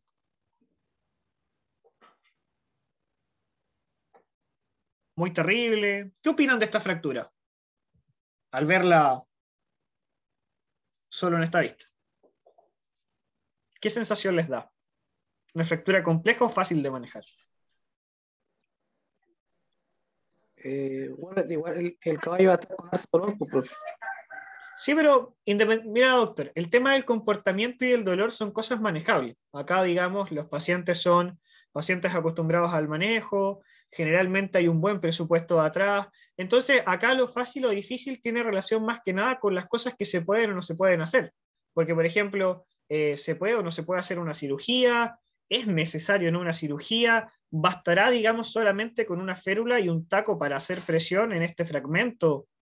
¿Bastará solo con reposo? ¿Qué evolución esperarían si solo la tratamos con reposo? Esas son las cosas que tenemos que pensar, doctor. Los caballos no son unas cuestiones salvajes, indomables, que andan todo el día saltando, tirándose para afuera de la pesebrera. La verdad es que la mayoría de los pacientes, doctor, facilitan mucho el trabajo. Entonces, el tema del manejo y el manejo del dolor, tenemos muchas alternativas, siempre y cuando haya presupuesto, claramente. ¿Alguien encuentra que es una fractura muy terrible? Profe, No, no se ve tan terrible. Doctor, Desde ¿cómo? esa fractura que está hacia a nivel palmar es una fractura tipo chip. Esa por lo general la extraen, ¿cierto?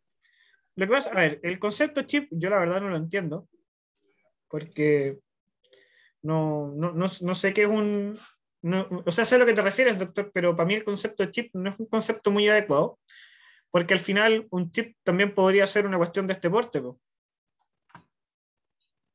O sea, si el hueso se divide por la mitad, yo le podría nombrar chip. Entonces el concepto chip es un concepto, si te fijáis, doctor, no estandarizado. O sea, ¿desde qué medida deja de ser un chip y ahora es un fragmento? Bueno, me lo habían enseñado por así, por eso se la repetí igual. Sí, no, doctor, si está bien, no es como a modo de crítica, sino que te hago mi comentario, que de repente son cosas que uno nunca se plantea. Y si te fijáis, hablar de chip al final es un fragmento, es un tema de no traducir, pero no es un tema estandarizado, no es como decir, mira, desde tal medida a tal medida hablamos de chip. O sea, es un fragmento. Ahora, el extraerlos o no, doctor, depende netamente si son intra o extraarticulares. Porque si hablamos de un fragmento óseo intraarticular, hay que sacarlo. ¿Por qué? Porque va a dar inestabilidad en la articulación y va a generar artrosis, ¿ya? Que de hecho es una de las tantas cosas que vamos a comentar cuando tengamos la clase que se enfoca directamente en artrosis, ¿ya? Vamos a hablar el tema de los fragmentos, y que por ahí, ojo, no todos los fragmentos son originados por fracturas. También veremos que hay algunas patologías que durante el crecimiento generan algunos fragmentos. Entonces, igual el punto del doctor acá, discutir si este fragmento hay que extraerlo o no, es un punto importante evaluar en este tipo de fracturas, si nos centramos solo en esta imagen, ¿ya? Pero pensemos, doctor, que es extraarticular, por lo tanto no lo sacamos, ¿ya? Pero el doctor, por ejemplo, ya está dando una solución, o sea, ya, ok, saco el fragmento, listo. Y esta fractura que está por dorsal, ¿cómo creen ustedes que está? Como dijo la doctora, la verdad es que en términos visuales no es nada muy terrible. Pero chicos, ¿qué es lo que pasa cuando tomo la vista dorso-palmar a la misma mano, en la misma fractura, un segundo después? ¿Cuánto que nos cambió el panorama ahora?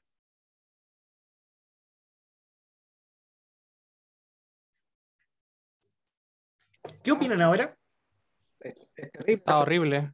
Está Ahora sí se ve horrible. durísimo. ¿Y cuáles son las cosas horribles? Primero, ya no es una sola línea de fractura. Tenemos una, tenemos dos y tenemos tres. Ahora, ¿qué será lo otro muy terrible que se puede ver acá? Además de tres líneas de fractura.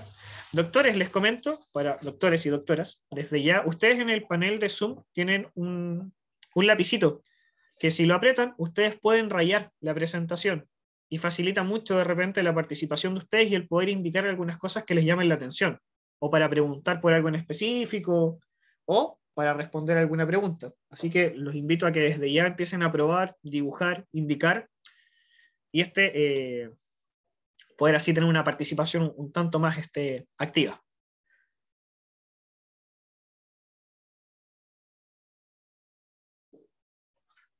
¿Qué les llama la atención acá, chicos?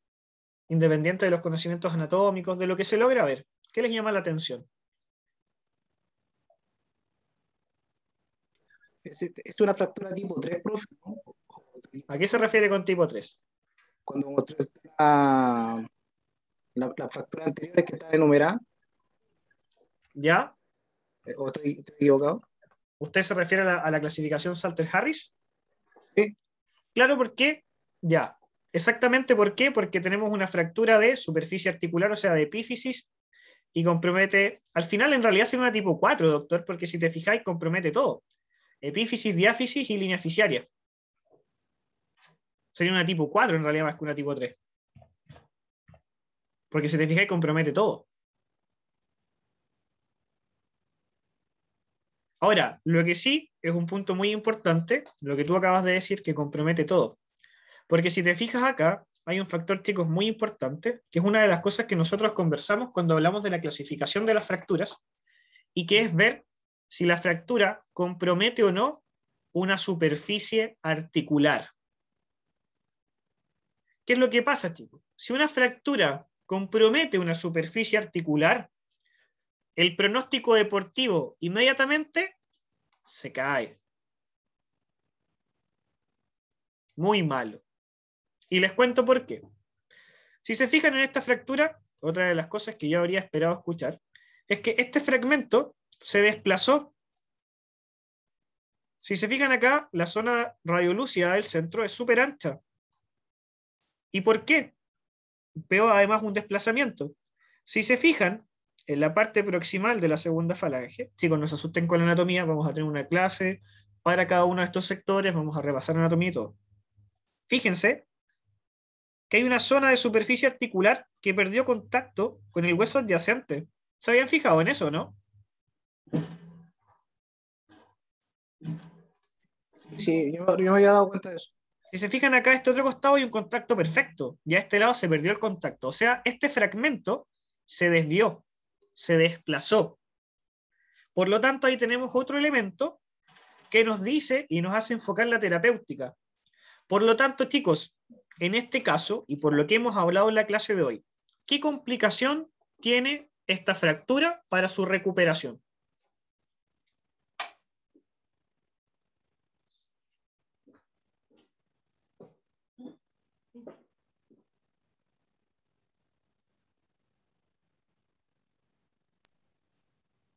Viendo que igual a la anterior, yo diría que pésimo igual.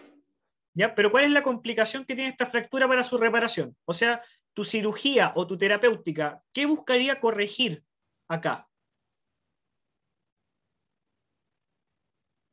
Más allá de la técnica. Alinear el hueso. Alinear el hueso, o sea, eliminar, pues chicos, lo que hemos hablado, esta distancia.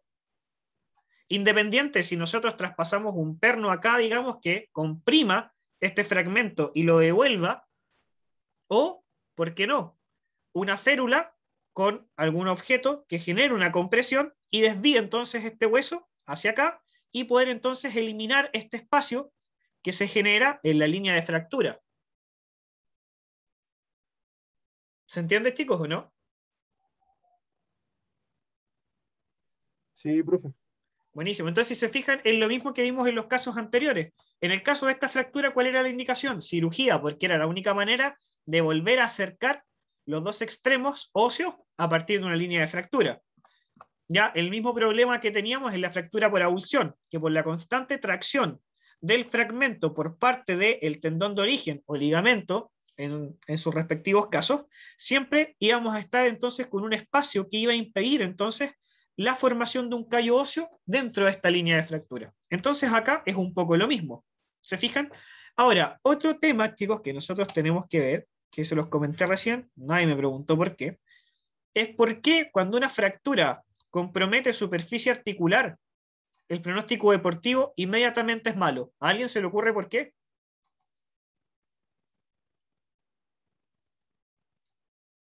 Se imagina porque la falange cumple como una función así. Se imagina. Ya. ¿Qué Y ocurriría al acá? estar lesionado, ya no va a poder ejercer esa misma función. Va a causar dolor igual aunque esté reparado. ¿Y por qué, doctor, va a haber dolor en la articulación? Por ahí va la cosa, va bien, doctor, pero necesito más especificación. ¿Qué Porque pasaría? si lo reparamos con un perno, me ¿Ya? imagino yo, estoy sacando mi propia conclusión. Si lo Esa es la idea. reparamos hacemos una presión, ya vamos a alinear el hueso con la Ajá. primera falange, ¿cierto? Ajá. Segunda. Pero la de arriba, la primera, la segunda, la que está arriba, Esta es la es la segunda, primera. la que tiene la fractura es la segunda. Sí, pues, la que está arriba es la primera, ¿no? ¿Sí? Ah, me dijiste alinear con la primera. Ya, perfecto. Ya, ahora te Sí. entiendo. ¿Ya? ¿Ya? Dale, se me fue. Espera. Al estar alineado, va a quedar igual en esta zona que la segunda, va a quedar siempre con un grado de dolor, con malestar palatino.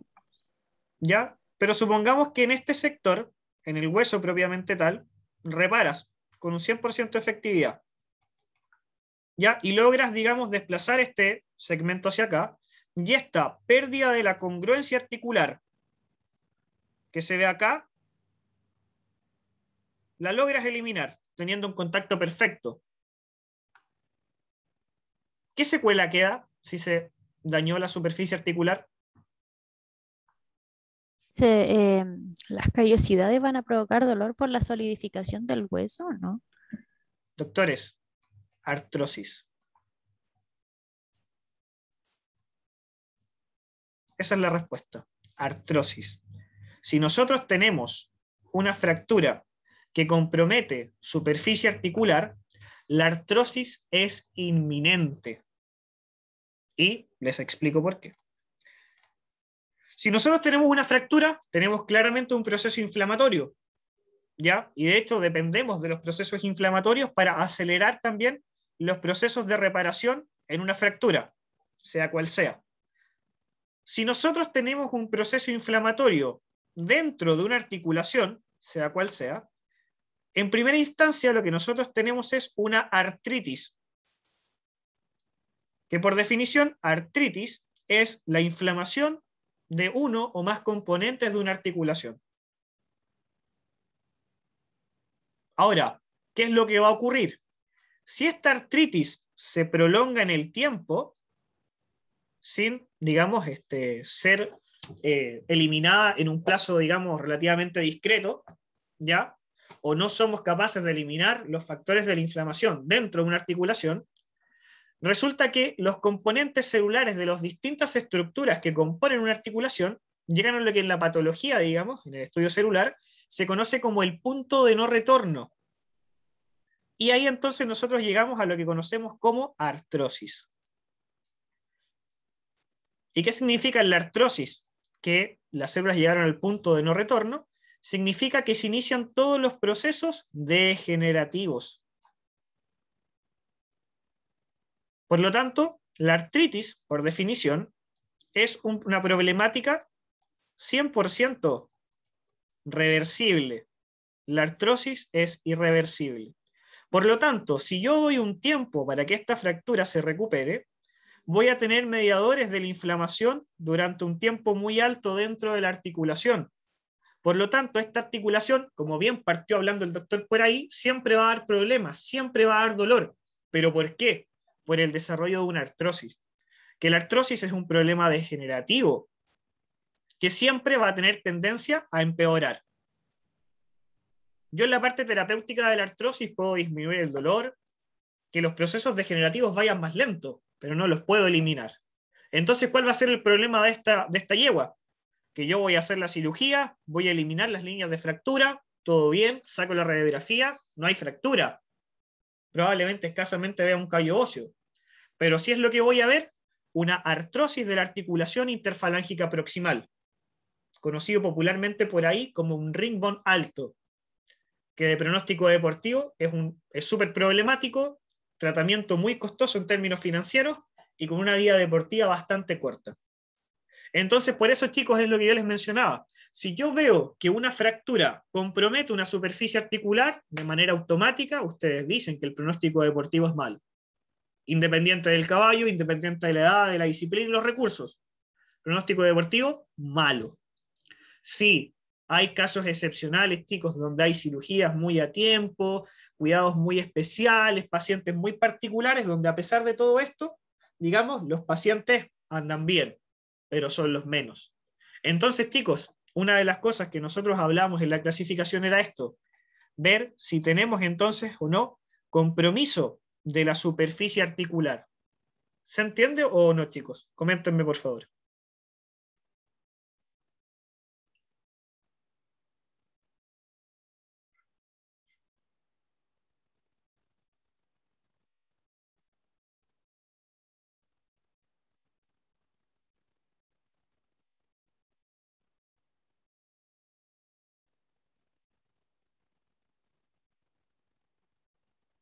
Profe, consulta.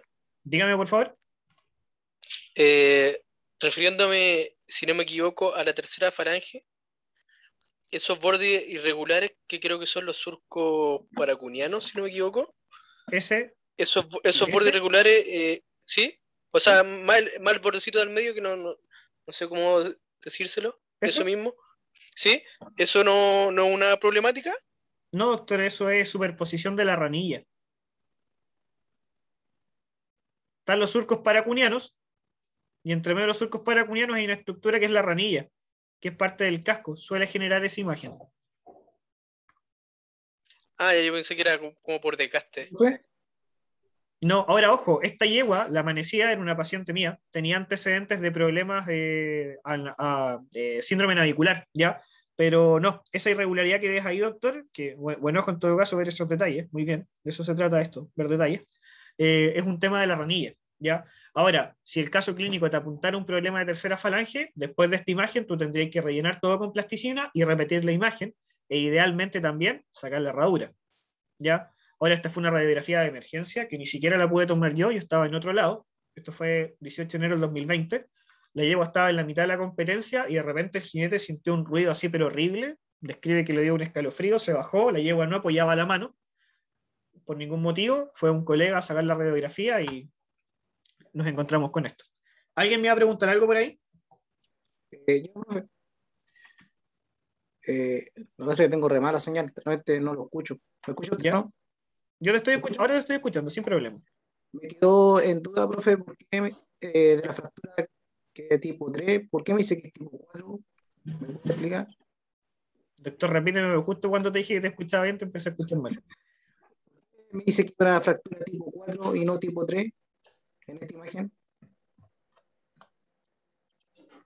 Porque la fractura tipo 3 es la que vemos acá, que compromete ¿Ya? solamente la línea fisiaria y la epífisis, no compromete diáfisis. En cambio, la tipo 4 compromete diáfisis, línea fisiaria y epífisis, o sea, compromete todo. Sí, pues, pero en la imagen que estábamos viendo, Ajá, acá, mira,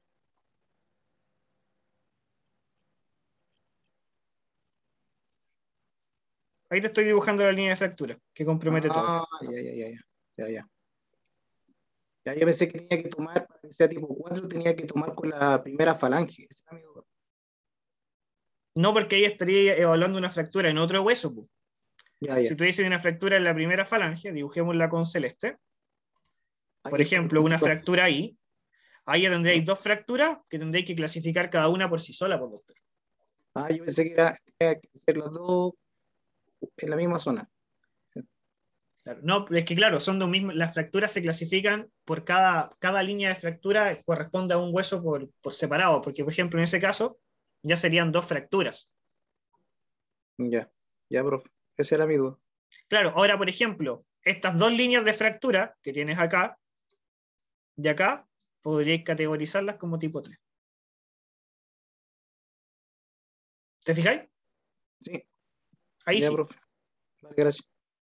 Ahora chicos, siguiendo con la importancia de las vistas radiográficas, acá tenemos la vista dorsopalmar, una de las vistas que por ahí vamos a estudiar, y fíjense qué es lo que ocurre. Miren la imagen de la izquierda, donde tenemos entonces, fíjense, una línea de fractura que compromete entonces la superficie articular proximal de la segunda falange, y miren la otra vista oblicua. Observen que hay una línea de fractura, que es la misma pero desde otra perspectiva, que nos permite ver que la superficie articular distal de la segunda falange también presenta compromiso en la fractura. Por lo tanto, ahora son dos las articulaciones que evidentemente van a generar una artrosis en el proceso de reparación de la línea de fractura. Por lo tanto, chicos, ahora se los pregunto y quiero escuchar sus opiniones. Pronóstico de vida y pronóstico deportivo de esta yegua. Les cuento que tenía 7 años. Miento, 6 años al momento de la fractura. Deportivo no tiene buen pronóstico. Ya, respuesta acertada, sea como sea. Bien, doctor, siempre que vea fractura con compromiso articular, inmediatamente pronóstico deportivo, nulo. Chao, o sea, olvídenlo. Pronóstico de vida.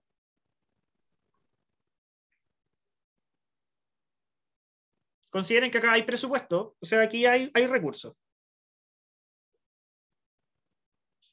De vida tienen buen pronóstico, pero va a poder hacer su vida tranquila. De vida, buen pronóstico, dice el doctor. ¿Alguien opina lo contrario?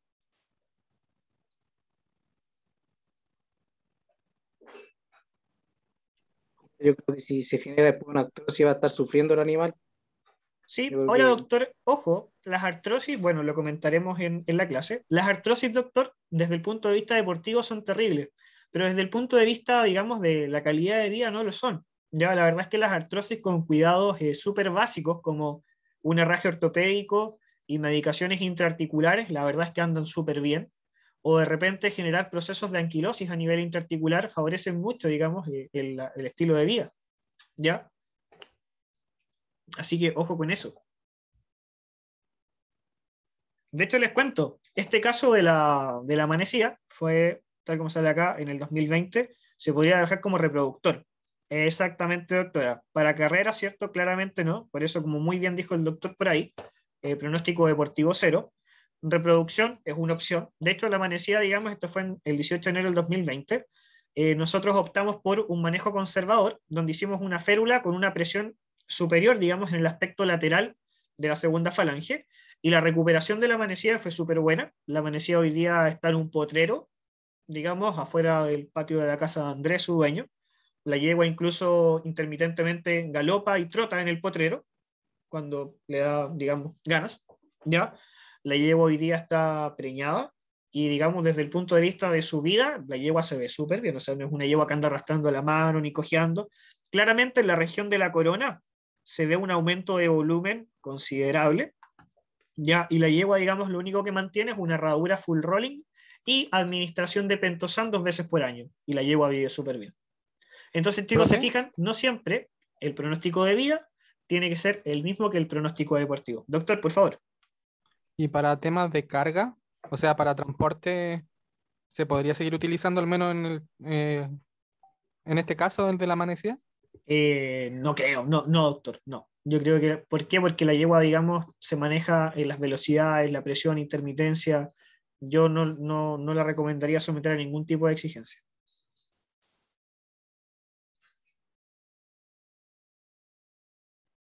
Ahora, no generaría de nuevo una fractura, pero sí generaría dolor. Es por un tema de dolor nomás, doctor, nada más. No es que la fractura se vuelva a generar, no es que la yegua se vaya a refracturar, no, pero sí generaría dolor.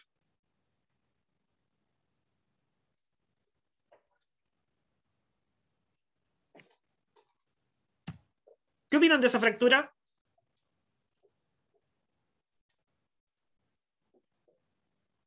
¿Qué opinan de pronóstico deportivo, de vida? ¿Qué alternativa quirúrgica se les ocurre? No tiene buen pronóstico deportivo, ¿Por qué, doctor? Cuénteme.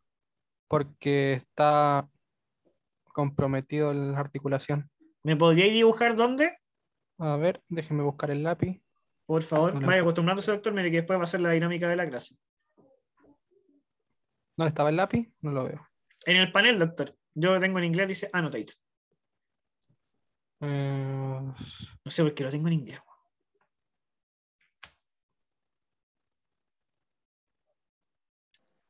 A mí no me aparece eso, profe. No lo veo por ningún lado. Ahí el doctor Carvajal dibujó. ¿Ve que se puede? Tengo mi computador. Perfecto. Ahí Catalina y Juan lo dibujaron súper bien. Ahora tienen que borrar, chiquillos, sí, porque si no que cambie la diapo sigue quedando el rayado. ¿Ya?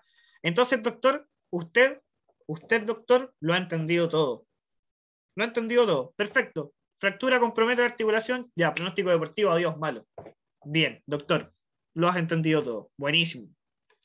Ahora, ¿qué harían ustedes con esta primera falange? ¿Pasarían un perno? ¿Vendarían?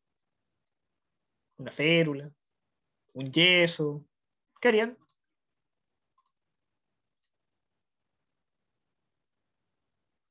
¿Qué consejo me dan después de ver esto? Tomar otra vista primero. Doctor, usted lo ha entendido todo. Usted lo ha entendido todo. Miren, esa es la otra vista. Papas cocidas. ¿Qué tanto cambia el panorama entre una vista y otra?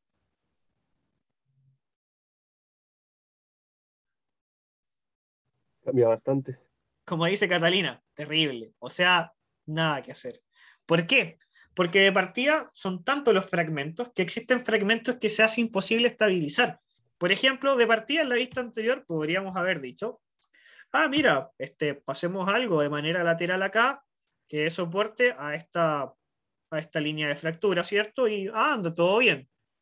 Pero chicos, resulta que tenemos infinidad de líneas de fractura, tenemos acá unos fragmentos que no se me ocurre cómo estabilizar, y lo otro, chicos, lo que hemos hablado hoy día, la distancia.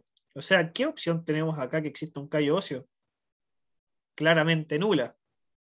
Considerando además que tenemos compromiso de superficie articular. La verdad, chicos, es que yo la recomendación que di para este paciente fue eutanasia. De hecho, me acuerdo que fue en un lugar muy alejado en el norte, así como muy alejado de la civilización.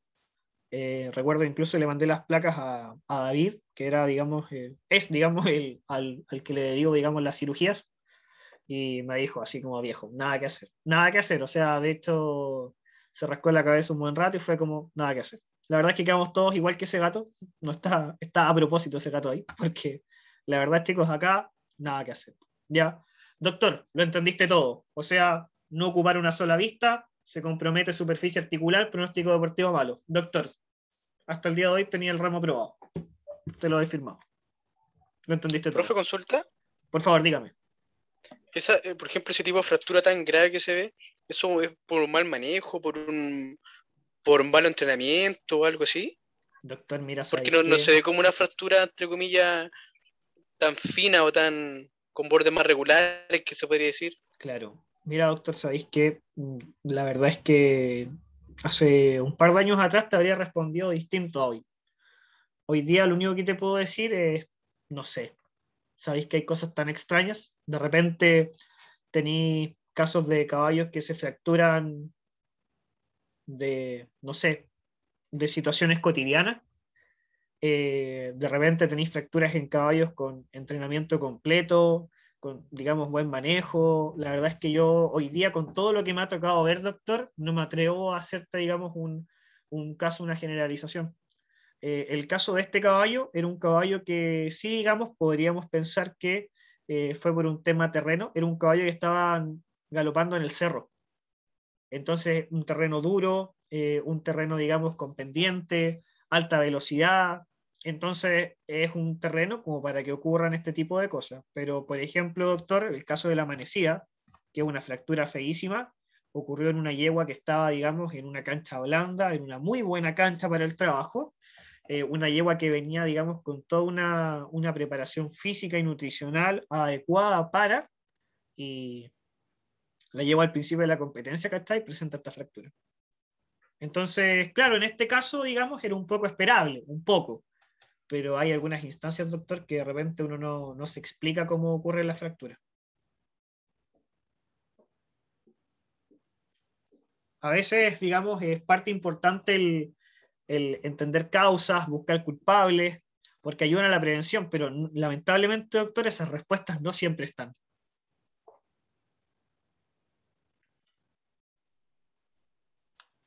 Perdóname si no aclaro tu duda. No, profe, está bien. Acá, chicos, tenemos un tipo de fractura bastante común, sobre todo en caballos que tienen problemas de aplomo, caballos que en el casco son muy altos de talón, cuando se produce hiperextensión de nudo.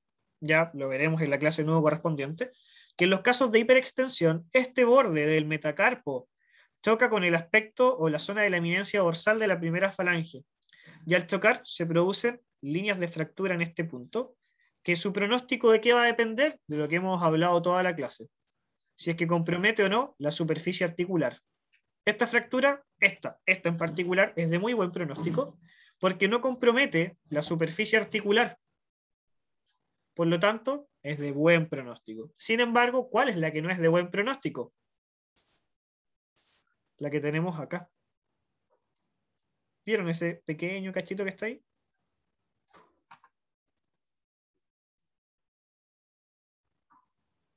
Claramente, esta estructura que vemos acá es intraarticular. Por lo tanto, esto es de mal pronóstico y esto de muy buen pronóstico. ¿Ya? Ahora, claro, estas fracturas del borde dorsal de la primera falange, si bien no son intraarticulares, en algunos casos no reciben la terapéutica adecuada y claro, al existir un foco inflamatorio muy potente en este punto, si no se aborda esta región con un tratamiento adecuado, podríamos terminar desencadenando una artrosis de la articulación del nudo, ¿ya? Pero tenemos la ventaja que al ser extraarticular, si tenemos un tratamiento adecuado, podemos evitar la artrosis sin muchas complicaciones. Acá, chicos, otro ejemplo de fractura intraarticular, fractura del labio medial de la tróclea del talo, ya una fractura de pronóstico pésimo, porque además estamos hablando de una articulación de alto rango de movimiento, ¿ya? vamos a ver por ahí, chicos, en el transcurso de las clases, que cuando las articulaciones son de bajo movimiento, como por ejemplo las articulaciones distales del tarso, acá todo es de mejor pronóstico. Y de hecho la artrosis es muy fácil de abordar en términos deportivos. Y la artrosis de estas articulaciones del tarso es de excelente pronóstico. Lo veremos en la clase de tarso correspondiente. ¿Alguien cree que lo que hay acá no es una fractura? Yo puede ser una hoz favela, ¿no? ¿Una cómo? Una hoz favela. Una hoz favela. ¿Qué es eso, doctor? Son huesitos como rudimentarios que están en la rótula. O en Huesitos las articulaciones. rudimentarios en la rótula. No he escuchado nunca ese término. Un hueso rudimentario. Mira, no lo he escuchado. Pero no, doctor, no es eso. Pero bueno, que tengan esas ideas rápidas, ¿bien, doctor? No veo nada, profe. Espérame, doctora. Mira, te lo voy a dibujar Así con rojo. tal cual. Mira, te lo voy a dibujar con rojo y después lo voy a borrar. Mira. ¿Lo ves ahora?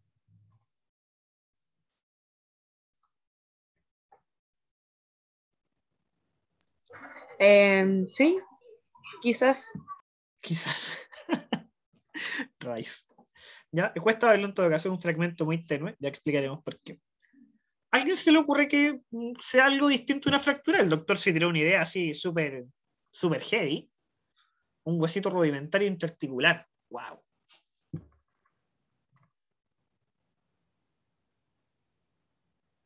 Ustedes no han tenido el ramo de medicina del equino aún, ¿cierto?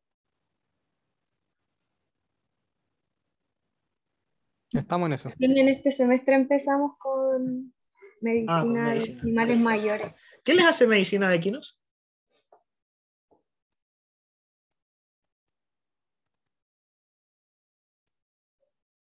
O no se sabe ni el nombre del profe siquiera. No me lo sé, profe, yo. Yo solo asisto, profe. No me sé ni su nombre. Y no lo quiero saber tampoco. Nivel de importancia de los caballos en el estudiante promedio. Está bien, chicos, se entiende. Ya, pues, chicos, ¿a alguien se le ocurre que puede hacer algo distinto a una fractura? ¿O directamente fractura sí o sí? Falta otra vista. Buenísimo. Siempre falta No sé. otra vista. Lo siento, doctor, pero en este caso no hay más vistas, no hay nada después de esto. Profe, ¿y puede ser que esté en crecimiento aún? No, porque en ese caso la línea, doctor, la encontraría de acá. Acá Ay, y acá, mira. Porque es justo en la línea oficial y encontraría algo así. Esas serían las líneas de crecimiento que tú verías, doctor. Las que te dibujé con rojo. Pero no, este caballo tiene 10 años. Hoy día tiene 12. Ahí tenía 10. Profe, ¿y no podría ser como una fisura? Algo parecido. Ya, pues que sería fractura igual, pues. profe, ¿y puede ser que le falta un pedacito ahí a la flecha celeste, al hueso ahí en la puntita que salió el redondito? Doctor, justo te escuché cortadísimo. Repíteme, porfa. Tamaro, otro computador. Oiga, profe, ¿me escucha o no? ¿Me escucha, profe? Ahí un poquito. Debajo de la flecha, el hueso hacia aproximadamente tiene como un cachito que le falta ahí, eso, ¿no es de lo que desprendió? Sí, efectivamente, doctor. Qué buena intuición. El fragmento es de ahí. Entonces sería un chip, profe. O sea, una fractura, dices tú. Podría ser. ¿Ya? Es que es como muy, no sé, no parece hueso, la verdad. Doctora, no parece hueso. Ah, qué Es que está intuitiva, doctora. demasiado. Qué intuitiva. Doctora, bien. Doctora, bien. ¿Y sabe por qué está bien, doctora? Porque esto no es una fractura. Y de hecho te voy a contar que es más. Este caballo, al momento de la radiografía, y hoy, todavía no cojea. ¿No le duele? ¿Me vaya a creer que no? No cogía nada. Entonces un porotito, nada más. Y te voy a contar que el caballo, de hecho, nació con esto. No nació con esto. Esto lo desarrolló cuando tenía entre 2 y 3 años. Porque lo que tenemos acá es una OCD, que es la sigla de osteocondrosis disecante, que pertenece a un grupo de enfermedades que se llaman enfermedades ortopédicas del desarrollo, que también claramente tendremos una clase respectiva. Las enfermedades ortopédicas del desarrollo, chicos, en modo muy resumido, porque insisto, vamos a tener su clase respectiva, son un grupo de enfermedades que corresponden al resultado de una falla de la osificación endocondral. Vale decir, existió una falla en la calcificación del cartílago de crecimiento. Y en este grupo de enfermedades vamos a encontrar la osteocondrosis disecante y los quistes subcondrales, que por ahí un autor al que yo sigo mucho lo describe como retenciones de cartílago. Son pequeños focos, ya de pequeños, muy pequeños focos de cartílago de crecimiento que no se calcifican. Ya vamos a explicar en su clase respectiva la fisiopatología. Entonces, ¿qué es lo que ocurre? Que tenemos entonces zonas de cartílago, que podemos ver entonces una en forma de quiste, o sea, literalmente una pelota redonda radiolúcida, o podemos encontrar en el caso de la osteocondrosis, como vemos acá, vamos a cambiar de color, mejor esperemos un poquito, una zona radiolúcida en el hueso, o podemos encontrar también un fragmento desprendido a partir de él, que por ahí los gringos le dicen un flap, como lo que vemos ahí. Y en ese caso, cuando está ese fragmento, se llama osteocondrosis disecante.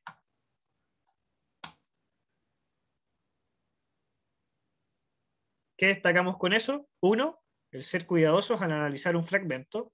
2, el que cuando nosotros describimos un informe radiográfico, describimos lo que se ve, no damos un diagnóstico.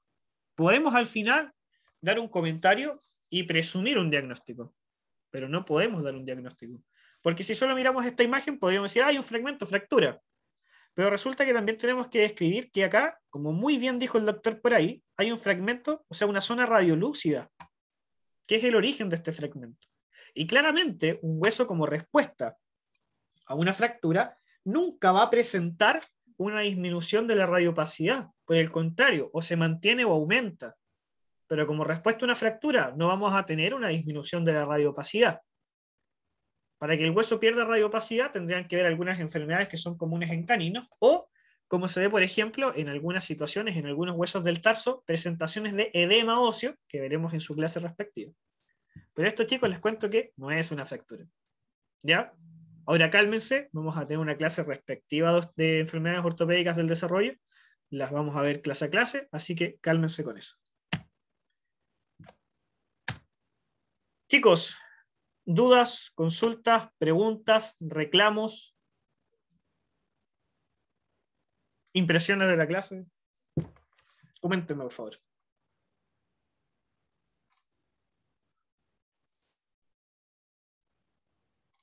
Fácil, difícil, muy básico.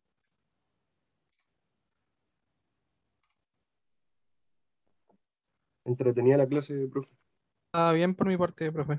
Se aprende Buenísimo. harto, profe. Esa es la idea, que puedan aprender a pesar de que no les gusten los caballos. Excelente. A mí sí me gustan los caballos, profe, y sí me practican el club hípico. ¿En serio, doctora? Mire qué bien. ¿Con quién hizo la práctica en el club hípico? Con el profesor Madariaga y bueno, los que iban rotando de turno en las tardes. El doctor Madariaga. Muy buen doctor, el doctor Madariaga. Me acuerdo haber estado en clases con él fumando mientras conversábamos de caballo. Muy buen doctor. Profe, le encontré el modelo del aparato que le decía de densitometría ósea. ¿Ya? ¿Me lo podéis mandar por correo? No me sé su correo. A ver. Se lo mando al tiro No, por no, el chat, no. doctor, mire.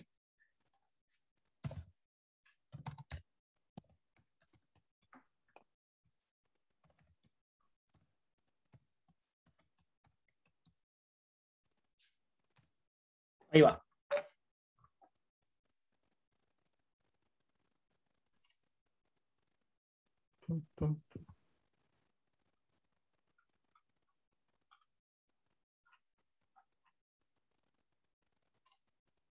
Bueno, chicos, en cuanto a las pruebas, entonces está en claro que las pruebas de Kino son las de menor porcentaje, así que estudien más para las de perro para pasar el ramo.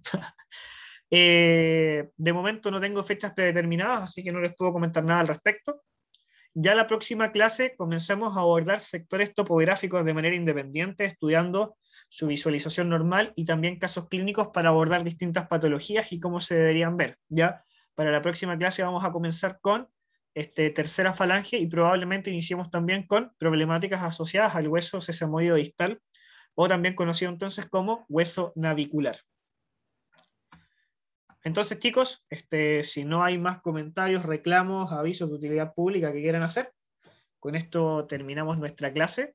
Ah, chicos, no, mentira. Lo primero que tienen que hacer, por favor, cada uno escriba presente en el chat para tener registro de asistencia, por favor. ¿Ya?